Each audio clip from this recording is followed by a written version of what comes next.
তো সালমানের মা লন্ডন থেকে আমাকে ফোন করে বলেছে যে এটার উপরে আমার একটা নিষেধাজ্ঞা আছে কোর্টের, এটা না করলে খুশি হব।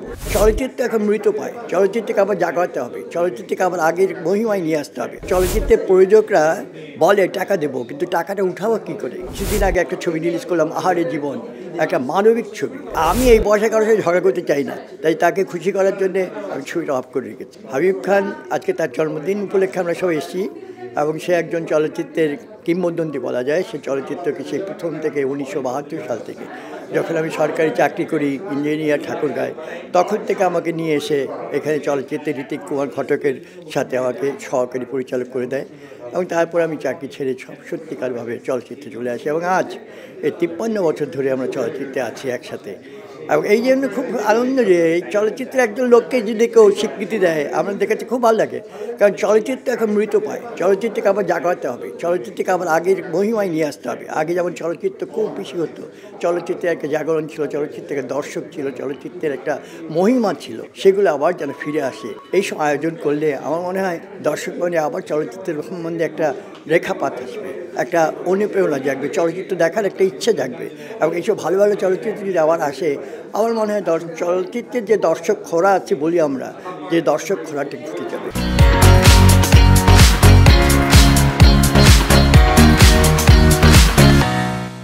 কারণ এখন চলচ্চিত্রের প্রযোজকরা বলে টাকা দেবো, কিন্তু টাকাটা উঠাবো কী করে? চলচ্চিত্র দর্শক নেই। সত্যি কথা বলতে গেলে যত বড় বড় কথাই বলি, যত বড় বড় আর্টিস্টরা বলে অনেক চলছে, অনেক সুপারহিট, সব মিথ্যা কথা।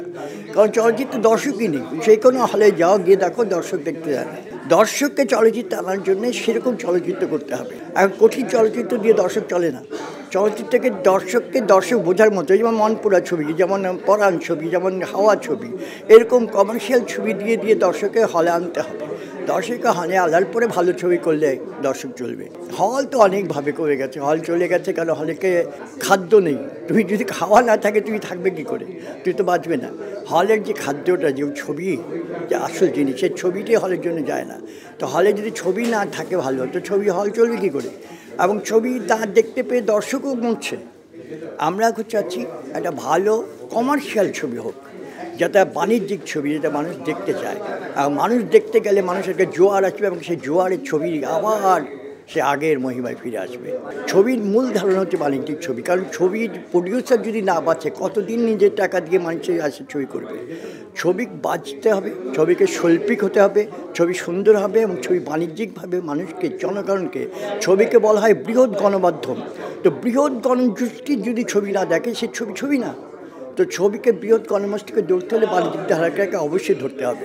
আমি যেমন বাংলার বধূ যখন লিখেছি, বাংলা বধূ খুব ভালো, আমার সত্যের মৃত্যু নেই, আমার গৃহবিবাদ, এগুলো অনেক ভালো ছবি। আমার এই যে এখন কিছুদিন আগে একটা ছবি রিলিজ করলাম, আহারে জীবন, একটা মানবিক ছবি, একটা করোনার নিয়ে সেন্টিমেন্টের উপর ছবি। তো কিন্তু হলে যদি না যায়, এইসব ছবি বানিয়ে এইসব করে কী লাভ বলো? ছবি করি আমরা মনের থেকে, নাহলে আসলে কোনো লাভ নেই। এখন ছবি করে কোনো রকম দর্শকে দেখাতে না পারলে সেই ছবি দিয়ে আমি কী করবো? ছবিকে দর্শকে দেখাতে হবে, এবং দর্শকে দেখাতে হলে দর্শককে হলে আনার জন্যে ছবি বানাতে হবে, এবং সেই ছবি অবশ্যই কমার্শিয়াল ছবি, বাণিজ্যিক ছবি। সালমান শাহকে নিয়ে চ্যানেল 24 আমাকে একটা সাক্ষাৎকার নিয়েছিল। তখন আমার মনে হলো যে ওকে নিয়ে একটা গল্প লিখেছিলাম আমি, খুব ভালো গল্প, স্বপ্নের রাজকুমার। তো ওটা আমরা করি, কিন্তু যেহেতু সালমান সংক্রান্ত ছবি, সেহেতু সালমানের মা লন্ডন থেকে আমাকে ফোন করে বলেছে যে এটার উপরে আমার একটা নিষেধাজ্ঞা আছে কোর্টের, এটা না করলে খুশি হব। তা আমি এই বয়সে কারোর সাথে ঝগড়া করতে চাই না, তাই তাকে খুশি করার জন্যে আমি ছবিটা অফ করে রেখেছি। আবার যদি সে কোনোদিন মত দেয়, সেই গল্পটা আবার নিয়ে আসবো।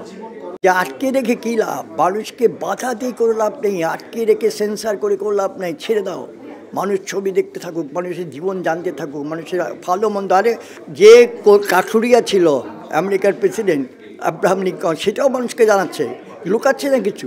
চীনাবাদাম বিক্রি করছে, সেটাও জানাচ্ছে যে হ্যাঁ এই লোক এখন বেশি রয়েছে। তো মানুষ জানুক, কোনো খারাপ কিছু জানলে কিছু অসুবিধা নেই। খারাপ থেকে যদি ভালো হতে পারি, সেটা ভালো না।